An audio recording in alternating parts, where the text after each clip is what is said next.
د دې موقع په تناظر کې چې ډېر خلک داسې دي چې هغوی د خپلو بیبیانو سره زیاتي او ظلمونه کوي او ډېرې ښځې داسې دي چې هغوی د خاوندانو خیال نه ساتي. ما ته ډېر ټیلیفونونه راځي د هغې په وجه ډېرې جنکۍ د پلارانو په کور ناستې او یا ډېرو له طلاق میلو شي یا ډېر هلکان داسې وي چې هغه غریبانان مجبوره ښځه خدمت نه کوي سروالې بروالې ګرځي نو دا زور اسلام ته لاړ شي. بیا خلک وایي ښځې وایي ګوره که نه اسلام ښځو له حق نه دی ورکړی او سړی وایي یاره دا څنګه مسلماني ده. نو نن بیان کې ډېر مختصر ځکه بیماره مې د دواړو د ښځې د خاوند یو بل سره خوشګوار او ښکلی ژوند د دې متعلق خبره کوم چې دا سړي مو واوري چې د ښځو سره ښکلی ژوند تېر کړي او ښځې مو واوري چې د سړو سره ښکلی ژوند تېر کړي. دوه حدیث هم ستاسو مخکې ذکر کړل. یو حدیث کې رسول الله صلی الله علیه وسلم فرمایي چې کومه ښځه خپل 15 منځونه کوي او د روژې د میاشتې رمضان روژې نیسي او د خپل اندام حفاظت کوي او د خاوند تابعداري کوي د جنت په کومه دروازه چې ورځي نو ورځي دي.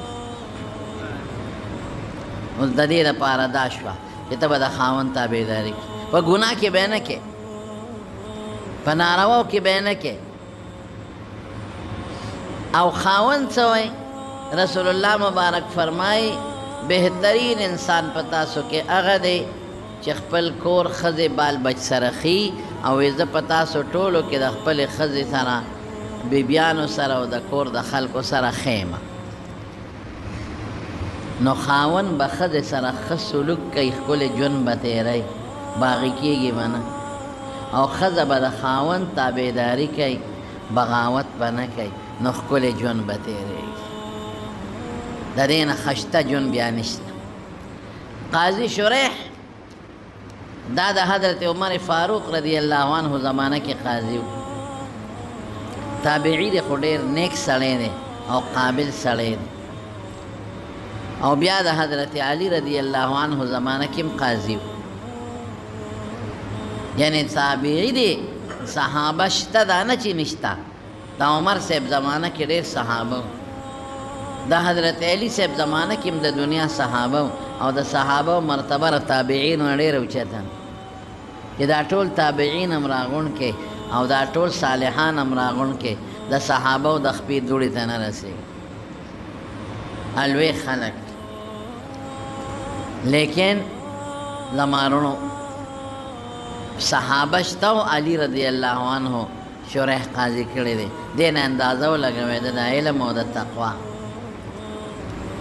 نو د شریح چې کله واده وکړ او د واده په لومبۍ شپه دې کور ته راننوت ښځه یې کټ کې ناسته ده او دی راننوت نو د سلام واچو. ګوره قانون دا دی چې راننوځې نو سلام واچې السلام علیکم ورحمت الله. دا به نه وی چې ښځه دې په ما سلام واچوي نه کور ته چې ته ننوځې ته سلام اچوه. که ښځه که بچي دې وي ډېر خلک دی چې ښځې نه تمه کوي چې ما ته دې سلام وکړي او چې ونه کړي ښه ما ته دې سلام ونه وي. د بچو نه تمه کوي چې ما ته سلام وکړي او چې وی نه وي نو بچو ته غوسئ ما ته سلام ونه وي. چې بچي راننوځي بیا د هغې حق دی چې سلام واچوي. چې ښځه راننوځي د هغې حق دی چې سلام واچوي. چې څوک ناست یو بل پرې راشي یې به لومبۍ سلام واچوي. ښه ده اوس ته کور ته ننوتې السلام علیکم ورحمت الله سلام به اچې په ښځو به م اچې په لوڼو به م اچې په بچو به م اچې ستا حق دی. دا تمه به نه کوي چې بچي راته وایي چې بابا سلام علیکم نه ته چې ننوځې حق ستا که هغوی مخکې شو ډېر اخره د هغوی به ډېر ثواب وشي خو هغوی په ځان مه مخکې کوه ورته سره السلام علیکم ورحمت الله. ګوره کور کې برکت به راشي. نو چې دا په لومبۍ شپې دی ورننوت نو د به السلام علیکم ورحمت الله. زمونږ په وطن کې یو رواج دی ښځه خاوند له پخپو پرېوځي دا په شریعت کې ګناه ده پخپو به نه پرېوځي خاوند ډېر خلک یې پخپو زر پرېوځي پخپو ولې پرېوځي سجده لګې سجده خو د خدای نه ما سوا بل چاته ګناه ده حرامه ده او بعضې موقعو کې شرک نو دا پخپو پرېوتل پکې نشته اوس هم ګوره ډېر خلک داسې انګور راشي څخره له پخپو کښېني او خواخله او چې پرېو نه ځي نو بیا ورته غوسئ وایي ته ما له پخپو پرې نه وتې نه پخپو به چاله هم نه پرېوځئ لاس به ځمکې لنوړی او نه به پخپو پرېوځئ چاله دا به نه کوئ او که خواښې دې په کور کې مور دې په کټ کې پرته او خپې دې وله ښکل کړې او زور وله کې پروا نشته تندې دې وله ښکل که پروا نشته کټ کې پروتي مور یا پلار او انسان ولا زور کوي او د محبت په بنیاد ولا لاس ښکل کي تندې ولا ښکل کي خپې ولا ښکل کي هغه زور ته خو هسې هم ټیټېږي دا رکو نه ده مقصد زور دی چې د مور له چاپي کومه نو دا ټیټېدل خو پکې شته که نه چاپی ته خو مور خو راته خپې نه شي اوچتولی چې ورېږه د سپېمو ته رلې اوچتې کړم ته به ټیټېږې نه نو ماله به زور کې زور چاپي راغلی ده په شریعت کې نو چاپی له ټیټېدل شته چې ټیټېږې ما نو که د هغې کې خپې ولا ښکل کړې هم پروا نشته مولانا اشرف علي تانوي رحمت الله علیه لیکلی دی امداد الاحکام د هغه چې کوم تکمیله ده ده خپلې فتاوې کې لیکلی دی چې د مور پلار او د استاد او د نیکانو صالحینو د هغوی په دغه طریقه لاسونه هم ښکلولی شي او خپې هم وله ښکلولی شي خو طریقې درته مه ووایي دا نه چې هغه ولاړ یو ته په زور ورپرې ډېرې خواښیانې په دې خفه کېږي ما له خپوله سلام لرانله ما له خپوله سلام لرانله او ما له خپوله لاس راونهړه نو چیچړې د شریعت نه خلاف کار دی غواړي زړې پوسکې دا خو د شریعت نه خلاف کار دی که د انګور نه ولې د شریعت نه خلاف کار غواړي دا به نه کوي شریعت مطابق نو سلام به واچي بس ښځه به ووایي وعلیکم السلام او که ښځه پرې ورمخکې شوه په سړي السلام علیکم ډېر ثواب به وګټي بهر کیف دا مې ځکه چې ډېر سړو په دې روانې راغلی ښځو سره وایي زه په لومبۍ شپه ورغلم ما ته ښځې سلام ونه کړ او زما خپو باندې پرې نه وه دا ګنده رواج خراب د ګناه رواج د ګناه رواجونه مه کوئ هغې نه پس چې شوریح ورغې سلام یې واچو نو ښځه وله راپاڅېده ودرېده اکرامن او تعظیمن نو دې ښځې ته وایي صبر وکړه زه یو 2 رکعته لمونځ کوم نو پاڅېد اودس خو یې کړی اودس کې ورغی نو په کوټه کې ودرېد نو 2 رکعته نفل یې وکړل ګوره څونه ښکلی کار لومبۍ د 2 کسو کور روانېږي نو نفل 2 رکعته نفل یې وکړل ښه مزېدار ښکلی نو د 2 رکعتو نفلو نه پسې دعا وکړه نو چې سینګ راغی او ښځې سره کټ کې کېناسته نو ښځې له یې په تندي لاس راښکنو او ورته یې صبر وکړلی ما ته کې اجازه دي چې زم یو 2 رکعته وکړم وی ډېره ښه خبره نو ښځه پاڅېده نو ښځې هم 2 رکعته نفل وکړل او اودس یې وکړل اول نو 2 رکعته نفل یې وکړل زمونږ ښځې اودس کولی شي بیا خو سرخي سپیدي خرابېږي رنګونه خرابېږي د رنګونو نه مخکې اودس وکړه که نه د رنګونو نه مخکې اودس وکړه چې ډولۍ ته خېجې د هغې نه مخکې 2 رکعته نفل وکړه الله په دې نفلونو او په دې مونځ خوشحالېږي چې الله خوشحاله کې نوی کور دی د خدای پکې دله خوشحالۍ پیدا کړي نو هم پاسېده اودس یې وکړه نو د اودس نه پسې 2 رکعته نفل وکړه نو خپل پالنګ ته وخته نو شریح قاضي راغی بیا ورسره کېناست نو چې کېناست نو د بیا د هغه تندي له لاس وړه د ښځې او 1 منټ ښځه ورته نو دی ودرېد غلی شو چې څه دی وی یو خبره درته کوم وی زه د بل خاندان نه تا ته واده شم ستا خاندان جدا دی او زما جدا دی ګوره د څونه هوښیاره ښځه ده ستا د خاندان کې ډېرې جینکۍ وې تا له درکولې خو تا زه خوښه کړم زه دې وکړم ستا مور پلار زه خوښه کړم زما په خاندان کې هم ډېر سړي وو زه یې غوښتم خو زما مور پلار هغوی خوښ نه کړل او ته یې خوښ کړې زم د خاندان نه بار واده شم او تم د خاندان نه بار واده دې وکړه نو ستا د خاندان به جدا عادتونه او زما د خاندان جدا عادتونه دي زمان جدا رواج ستا جدا رواج رسمونه خواره زمانه کې ستاسو د خاندان جدا اخلاق زما د خاندان جدا اخلاق نو د دینه مخکې چې موته یو بل سره یو ځای کېږو نو یو عهد به کوو هغه عهد دا چې ته ماته ووایه چې زه ستا سره سینګ ژوند تیر کړم ته راته ووایه خو ګوره ژوند به د رسول الله مبارک د سنتو لاندې تیرو که ته په ما داسې شرط ایږدې چې هغه د پیغمبر د سنتو خلافي نو هغې باندې به زه خفه کېږم او که ته وایې دا به خامخا کې نو لا یو بل ته یو ځای شوي نه یو ماله به طلاق راکړې زه به د نوس لاړه شم ژوند به د پیغمبر د سنتو لاندې تېرو دویمه خبره به پکې نه خو چې د سنتو لاندې ستا کم ذهن وي چې هغسې ژوند زه تا سره تېر کړم تا څه خوښي ما ته به یې بدله پخوم ستا کومه جامه خوښي ما ته وایي هغه بدله برابروم ستا کومه کوټه خوښي کم کټ دې خوښي هغسې بدله کوم ستا خوښي چې مور پلار کره زه ځم به کوې چې نه ده نه به ځم ستا خوښي چې زما په خاندان کې چا سره ملاوېږم یا ستا په خاندان کې ابه کوم که زما اړه خپۍ کښي خو دې کې به زه ستا منم د بل چا به نه منم ستا خوښي چې نفلي روژه نیسه نیسم که وایې چې مه نیسه نه به نیسم خو ما ته هغه ووایه شریح حیران شو چې خدایا عالم زیما خلقو ته علم زخم قاضي زیما او د صحابو فیصلې کومه شریح رکوټې سړی نو د حضرت علي او د یهودي فیصله کړې ده هغه سړی دی حضرت علي امیر المؤمنین دی بادشاه دی او یو یهودي ته زغره یهودي سره زغره ده حضرت علي پې دعوا وکړه دا زغره زما ده یهودي به زما ده شریح له راغل دی قاضي له تابعي له رالل اوس چې رالل علي یو ځای ولاړ دی او یهودي بل ځای ولاړ دی عدالت کے کٹہرے میں دونوں کڑے ہیں دا عدالت کٹہرے کے سڑے مولانا دے علی رضی امیر المومنین ام مولانا دتا وی وایا کنا وی دا سر ازغر دے یہودی سر دا زمانہ اس دے زمانہ کی با بادشاہ دو کی یہ سوکت ازغر قبضہ کی جو سرمن تے ہو باسی اگا خپل سکے چی خوخیوی دا بل نم سرمن ہو باسی ستا دا کورم زمان دا شیم زمان دے جیل کی دے چوم پولیس کی دے چوم شابا هغه خپل ازغره ده خپل او زور یې مرسیږي او یهودي بسی چې د علي نه به ازغره قبضه کړي په یو څپېړه هم ته اخیستی شي لیکن نه انصاف دا دی چې عدالت ته به ځم که عدالت یې راکړه ښه کني نه شریح هغه یهودي ته وایي ازغره وایي صاحب دا زما قاضي شریح علي صاحب ته وایي دوه ګوان راکړه هغه وایي ښه یو مې غلام دی آزاد شوی غلام یو مې دا زوی دی حسن شریح قاضي ورته وی غلام خو آزاد دستانه د هغه ګوی قبلوم خو د حسن ستا زوی دی او د زوی ګوی د پلار دپاره نه قبلېږي بل ګوانه وی بل خو نشته یعنې دې ته انصاف وایي شریح قاضي دې ته انصاف وایي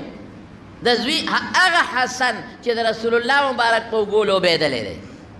هغه حسن چې د پیغمبر علیه السلام غېږه کې لوی شوی دی هغه حسن چې د رسول الله مبارک په شی په سجده کې سورلی کړي دي هغه حسن چې شونډې والا رسول الله مبارک ښکل کړي دي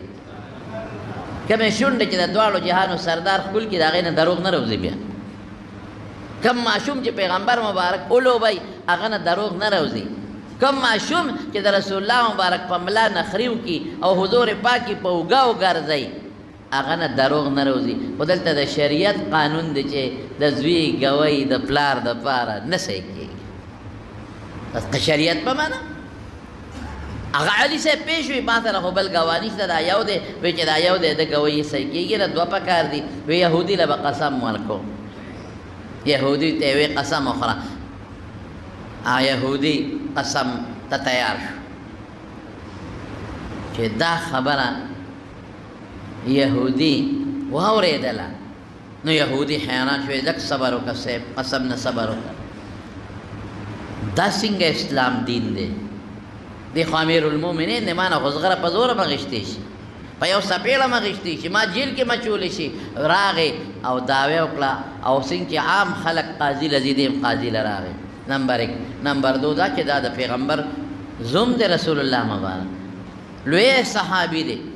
لومبي مسلمان دی پالکانو کې لومبي اسلام دراوړو زندگی د رسول الله مبارک سره تیره کړې ده او ته په کرسی ناست د عدالت او دې دلته کې لکه د مدعي ولاړ دی درته داسې انصاف ایک صف میں کڑے ہو گئے محمود آیا نہ کوئی بند رہا نہ بندہ کوئی بند نواز یو صف کی ولاړ یو ځای ولاړ د اسلام د انصاف خو بیا دا دی چې دا نه وایي چې د زوی ګوی ولې رد کېږي دا خو رښتونې دروغجن دی نه شریعت مطابق وایي چې زوی د ګوی رد شوه بس دا زغره چې ده دا زغره دا بس پرېږدوه دا زه هسې بېسه د علي له ورکوم او ما ته د دې اسلام د داخلېدو چل ښایه چې دې دین او اسلام کې زه وردننه شم هغه یهودي خدای مسلمان حضرت علی رضی الله عنه زغره راواغېسته او یهودي له یې غاړه کې واچوله بچې چې دا ستا د اسلام په قربانۍ کې زیری دی او خوشخبري ده دا زغره هم ستا شوه دا شریح دی دا نو شریح ته چې ښځې کمې خبرې وکړې وي حیران شوم چې خدای قاضي زیم د صحابو فیصلې زه کوم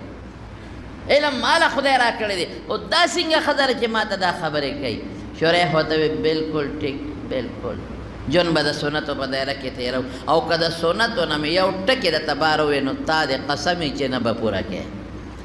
په هغې به زه نه خفه کېږم بلکل وعده شوه تا سره ځم او بس باقي به ژوند تېرو چې زما کوم څیز خوښ یې درته به وایم براله کې باقي به ژوند تېرو چې کله ستر روژه نیسې ما نه به تپوس کې که زما ضرورت او څه مسئله نو درته به یم چې نن یې مه نیسه سبا یې ونیسه که نو نیسې به روژې او بالکل پلار کرم تیشے مور کرم تیشے پا شریعت کی پسونتو کہ جستات دل کا تا کرچا کر جیزی بالکل تیشے غم خادم کولے شے پتا با چے پچا پابندی زبیرتا مخ کے ویم او دا سنتو نا خلاف بنکو اس تا شوریح ہوتا ہوئی چے اس با زمان خبر مانے کر بے بالکل زمان خبر دانا چے زمان کور تبا زمان دا اجازت نا بغیر بل سوک نا پرے دے بالکل ما تا قبول زما خبره به منې او نو ستا دا اندامونه خو ستا دي خو دا زما دي ما سره ستا سره زما امانت دی اوس و احسنت فرجها ستا مخ ستا دی خو دا تا سره زما اوس امانت دی دا ستا نه دی اوس دا زما دی تا سره امانت دی ستا اندامونه خو دي ستا تا پورې دي خو دا تا سره زما امانت دی دا به زما دپاره استعمالوې ما نه بغیر به بل چا دپاره نه استعمالوي دیو بل چې اسلامي شرطونه پوره کړ شریح وایي زما د قسم په خدای وي وایي داسې خوشګواره شپه م تېره کړه چې په ژوند کې مې داسې شپه چاته نه وه تېره کړې او د هغې نه بس ژوند خشته شروع دی زما د شریعت مطابق خدمت کوي او د هغې چې کوم حقوق دی په ما د خدای د طرف نه هغه وله زه پوره کومه زه قاضي خو د ښځې په ژوند کې ما دا ډیمانډ نه دی کړی چې ما له دا شی راوړه چې زه به سار ته مې ګورې شریح ګوره ښځه دې ته وایي قضا له خو روان شوې پام کوه ګورئ درنه ناجایز فیصله ونه شي پام کوه د چالوي سړي په سفارش دوکه نه شي پام کوه په لالچ دوکه نه شي موږ به سپوره روټۍ خورو خو چې د قیامت په ورځ چاړه ستا په سټ رانښکلی شي آها کوم قاضي چې د بې انصافه فیصله کوي بې انصافه فیصله کوي قیامت پرد با ادا مرین نه د سټ طرف نه لالیږي او جوړیږي لالیږي او جوړیږي لالیږي او جوړیږي پام کوه چې ګوره دا چل در سره ونه شي دا مه وایه چې د ښځې له پیسې ګټم که ته رشوت والې نو ماله بالې زه نه دا ډیمانډ نه کوم زه نه غواړم زما شلېدلې جامې خوښې دي خو پام کوه او هغه وصیت ورته کوي کوم وصیت چې امام ابو حنیفه امام ابو یوسف ته کړی دی امام ابو یوسف راغی امام ابو حنیفه رحمت الله علیه ته وایي چې زه خو قاضي شوم ما ته نصیحت وکړه او ورته څه وایي هغه نصیحت یې ورته وکړه کوم چې رسول الله مبارک فرمایلی دی قال لا یزال لسانک رطبا من ذکر الله وی ابو یوسف چې وګوره خلک وایي قاضي ته دا نصیحت وکړه چې رشوت ماله په سفارش غلطه فیصله مه کوه په وخت کوه خو چې غصې فیصله مه کوه د چا ظلم چا سره مه کوه نه امام ابو حنیفه ته پته وه چې ابو یوسف کې به دا نیکي وي وایي بچې چې قضا ته کښېنې د خدای ذکر کوه هر وخت الله یادوه. نو قاضي شریح ته خپله ښځې به هر سهار وي شریح لاړې د بې ښځې لاړمه السلام علیکم وعلیکم سلام خو ګورې خیال کوه بغیر د ذکر نه وخت تېر نه کړې خدای یادوه. څه موده پس ورکړه یو ښځه راغله یو بوډۍ دروازې وډموله وایي زه داخلېدی شم شریح ورته وي راځه نو چې دننه شوه او کېناسته نو ښځې نه یې تپوس وکړو وایي دا ښځه څوک ده خپلې بیبي ته وایي وایي دا زما مور ده مور مې ملاقات ته راغلی کېناسته نو دا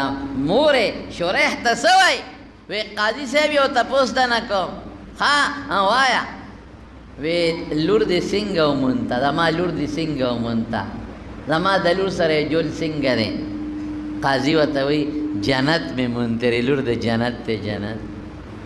وی بچې وی خاوند دې څنګه ومونته ستا د خاوند سره ژوند څنګه تېرېږي وی مورې که خدای په آخرت کې جنت را نه کړي دا ډېر دی داسې ژوند تېر کړه دا خراب او څښا ژوند چې راننوځې او ښځې ته کنځل بل کار دیني راتلو سره ښځې ته کنځل او کینګولې کې ما ته مالګه لږه زیاته ده نو هغه دی لږ اولې او ستغې سپورې او رټل که ښځه وي پلار کره ځم پرون نابرو نه تلې څه کینه دا ظلم به ولې کې هفته کې حق دی د ښځې که پلار کره دي رتلی شي او که ځای لرې وي بالفرض او هفته کې نه شي ته 2 هفتې پس ځي نو بیا دې یو 2 شپې کوي میاشت کې دي خیر دی په سلام استاد بیا دې لږې زیاتې شپې کوي هېڅ پروا نشته دا دې د پلار کور نه ستا خپلې لور ته نه ګورې چې ستا لور یو ځای کې واده شي او خاوند دې تا ته نه راپرېوستا او پړه دل کوي که به نه کوي او دغه رنګې ښځې له پکار چې د خاوند خیال وساتي خاوند ستړی ستومانه د ګوټ چارې نه راغی او خولې پرې روانې دي او کټ کې پرېوت راشه نه بختې لږ ببوزې ورته پکې ورته چالو کا لږ په لاسو خپله چاپي زور وکړه ډوډۍ وله زر راوړه چای دله پخه کړم یو پیالی چای نن سبا زمیندار خلک چای خوښوي زر ولې پیالی چای پخه کړه او ورته کښېنه زړه والا وګټه دې ته زړه ګټل ویلې کېږي او چې ستړی ستومانه راشي او چاري بیلچې کښېني او کټ کې کښېني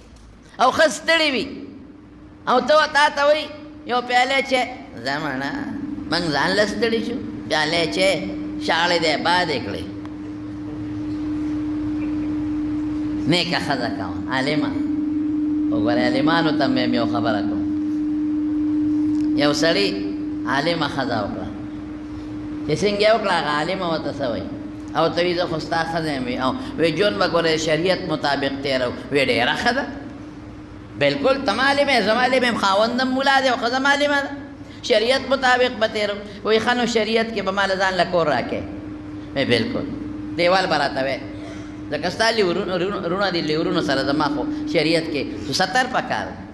وی بلکل به راته ووایمه وی ستا د خواښې د ښځې د مور او پلار خدمت هم ګورې په ما نشته دا به نه وایي چې زما د مور ستا خدمت به کوم ستا د مور او پلار خدمت په ما نشته چې سبا وایي چې د مور جامې مې پلار جامې مې وینځه او پلار له مې چاپي کوه او مور له مې چاپي کوه دا خدمت ګورې په شریعت کې په ما نشته ما له ځان له کوټه او ظالم وی بلکل دا دې حق دی نور څه وی بس وی دقه مې حق دی وی ښه نو اوس یو خبره بله هم ووره دا ستا حق و زه به یې پوره کوم خو ګورې زما حق به ته هم پوره کې وی تابعدار نو په شریعت کې 2 ښځې جای دي زه به 2یمه ښځه کوم چې هغه زما د مور او پلار خدمت وکړي ته به په شریعت کې تاله ځان له کور ځان له کوټه دیوال درته وم بلکل ډوډۍ هر څه به دله راځي جامه هم دله راځي خو شریعت کې زما حق دی چې 2یمه ښځه به کوم 4 راله جایز دي 4 او انصاف به کوم بلکل انصاف به کوم تا سره او چې د ښځې کوم انصاف وي زما د مور پلار خدمت پکار دی نو هغې له به زه داسې ښځه وکړم چې د هغې خدمت وکړي جامې ولې ووینځي او زما مور له زور وکړي چاپي وکړي د هغوی خدمت وکړي نو زه به هغې دپاره بله وکړم په شریعت کې تم او زه هم یاره وایي بس پرېږدم 2یمه پرېږده وایي موا دیوال هم دغسې ښیو ښځې ته خو چې وایي چې 2یمه ښځې ته چې وایي چې 2یمه ښځه را باندې کوم بشیر جانه ته خو د دې قصو نه نه خبر که نه ته خو باچا یې خدای بخلې سړی پیشې چې 2یمه کوم وای توبه زه په دغه کې ریاض کې زما هلته تللی یم یو کسان ناست وو عربو یو ملګری و هغه راغونډ کړی او زه هم به تللی وم زه هم ناست وم نو هغه سره 5 عربو د هغوی ډېر ښه مېلمستیا یا مېلمستیا هم راله کړې وه نو هغه یو ما نه تپوس وکړه هغه ته زما صفت وکړه چې دغسې دا عالم دی او دارې نو ما ته وی چې شیخ څو ښځې دي ما وی یوه یوې ته وی واحده وای یوه نو وی واحده لکه معنا یوه ښځه داسې تعجب یې وکړ ما وی او که نه یوه واحد یوه واحده یوه بل وی واحد ایا یوه ښځه یعنې خبرې نه خندا جوړه کړه ما ولې لکه څه کفر مې کړی دی نه نه څنګه یوه ښځه څنګه د یوې ښځې خاوند خو کونډ دي واخ خدایا پاکه وی زما سلور دی هغه یو وی ابل وی زما درې دي څلورمه کوم ابل وی زما سلور دی ابل وی زما سلور دی ابل څه وی د پلار مې درې ښځې دي د پلار مې درې میندې مې دي وی اوس مې وله سلورمه وکړه وی هغوی چې مه کوه دا درې ډېرې دي مې چې نه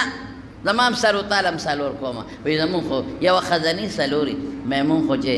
دوه ښځې وکړي کم سړی نو شپه به پاندرم پایه کوي نه به بره خېږي او نه به لاندې خېږي دلته دوه ښځې کولی شي د ښځې د لاسه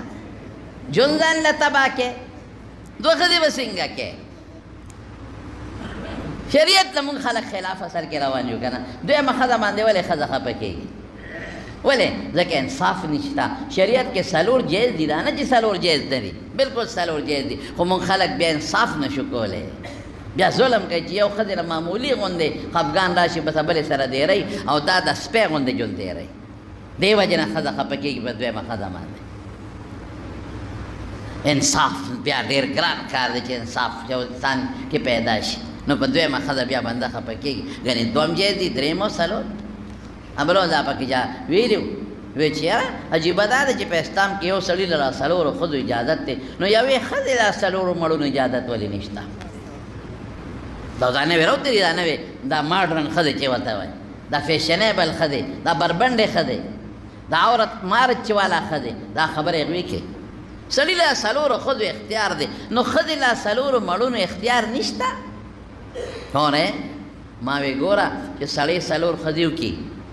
تاسو ته هم ویم او بچی ته پیدا شي د دې بچي مور او پلار معلومې که نه لکه څلور ښځې دي یو یې خاوند دی نو مور یې معلومه ده چې دی مور ده او دغه یو پلار دی د هغه بلې بچی وشو پلار یې مور یې معلومه ده چې دغه یې مور ده پلار یې معلوم دی پلار یې د ټولو یو دی د هغه درېمې ښځې بچی مو شو مور یې معلومه ده پلار یې معلوم دی د هغه څلورمې بچی وشو مور یې معلومه ده پلار یې معلوم دی د مور نه به میراث وړي معلوم دغه یې مور ده او که پلار یې مړ شو نو پلار نه به میراث وړي پلار یې معلوم دي ترونه یې معلوم دي ماماګان یې معلوم دي هر څه معلوم دي نسب یې معلوم دی نسب د پلار نه د مور نه نه چې دا د مې پلار دی دا سید دی زم سید شوم دا یوسف خیل دی زم یوسف خیل شوم دا پلان کې خیل دی زم پلان کې خیل شوم ولې پلار یې معلوم دی خو ما وی که یو ښځه له څلورو سړو په نکاح کې وه او بچی یو شو نو پلار به یې څوک وي مور خو یې دغه ده چې دا چا نه پیدا شو پلار یې څوک دی ځکه دا خو د څلورو مړونو ښځه ده پلار یې څوک دی دې سره خو څلور واړه سړي بېلو شوي دي که نه نو پلار یې څوک شو مور خو یې معلومه ده پلار یې څوک شو میراث به د چا نه وړي نسب به د چا نه وي دې به څه وایي چې زما پلار کم یو دی یو بوی د ما نه پیدا دی ابل بوی نه زما دی ابل بوی زما دی ابل بوی زما دی پلار یې څوک شو ځه ووایه ما ته اوس راکړه جواب پلار یې څوک شو بله پکې لا څه وایي وی سړو له د طلاق اختیار شته نو ښځو له هم د طلاق اختیار دی میلو شي که نه سړی طلاق ورکوي ښځه ولې نه ورکوي برابري کی بنیاد ولې نشته ما برابري خدای نه ده پیدا کړې تاله نو ته څنګه غواړې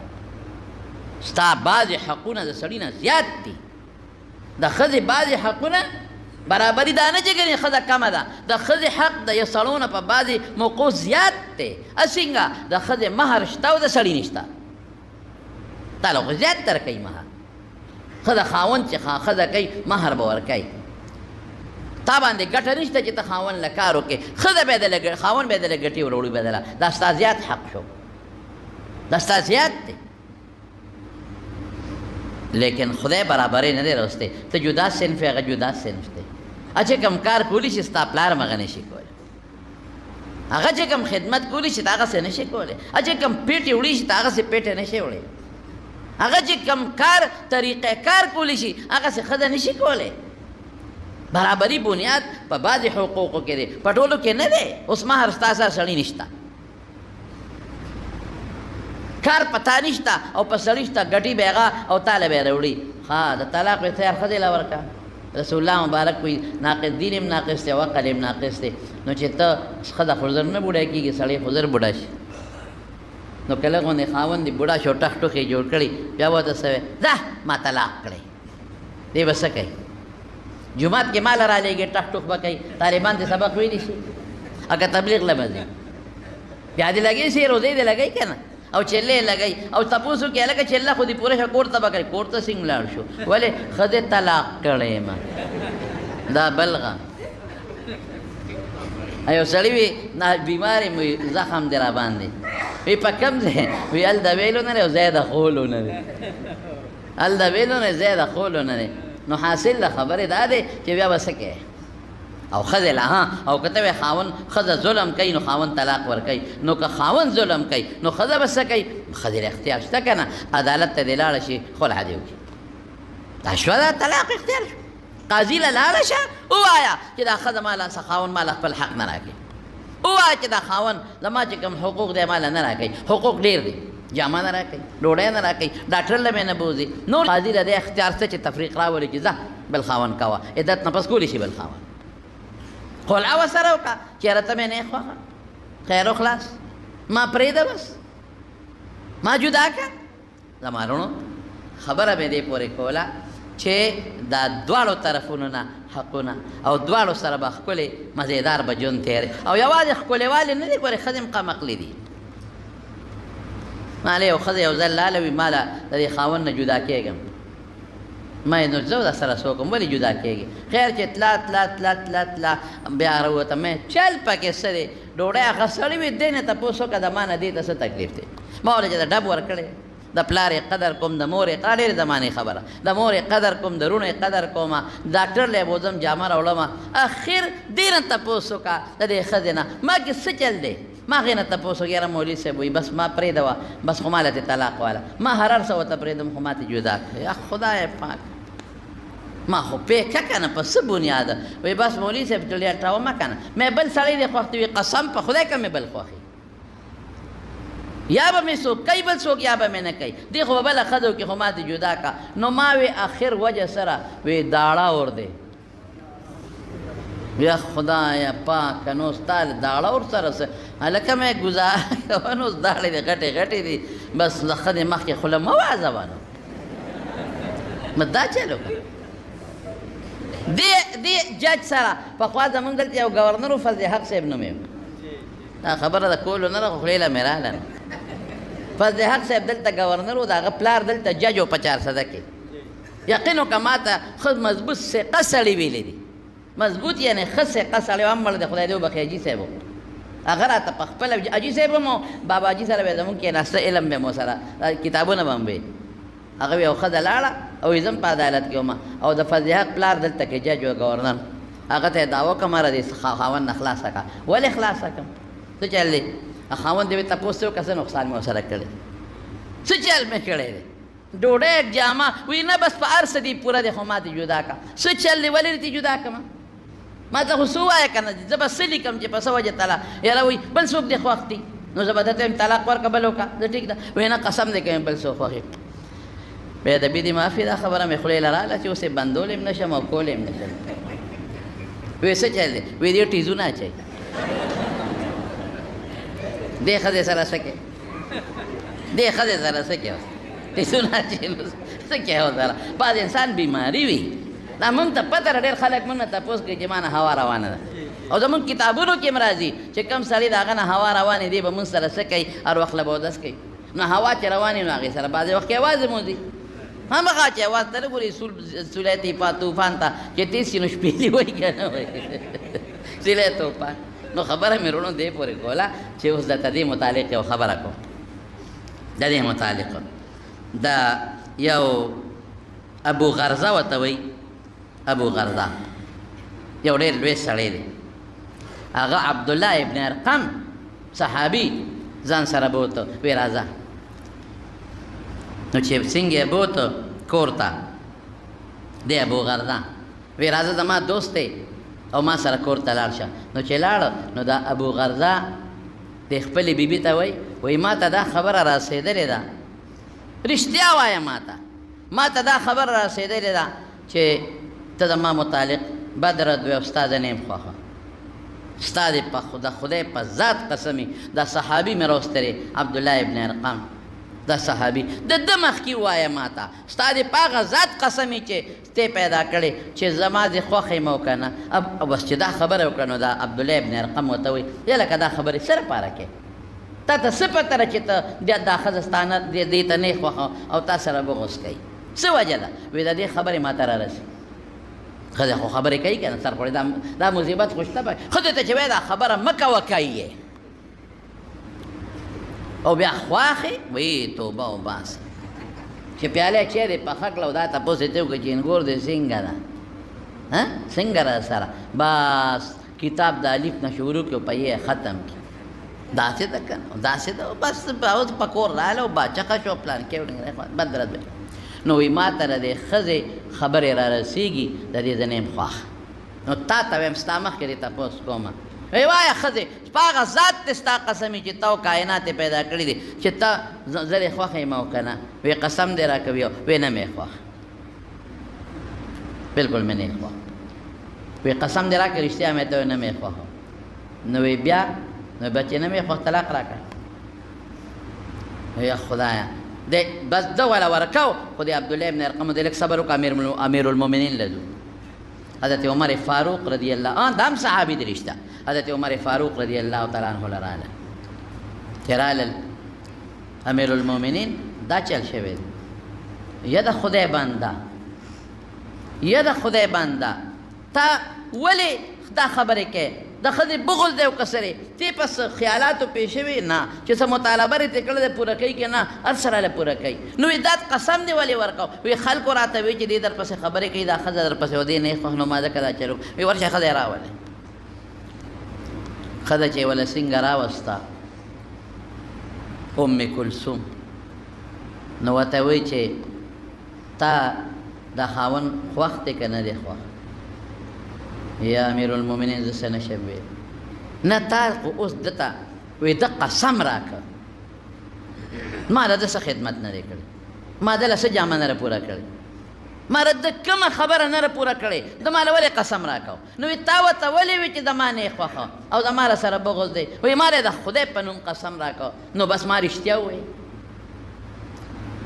او حضرت عمر صاحب ورته څه وایي وی که د خدای په نوم یې قسم در کړی دی نو به دې ورته دروغ ویلي چې خوښ مې دی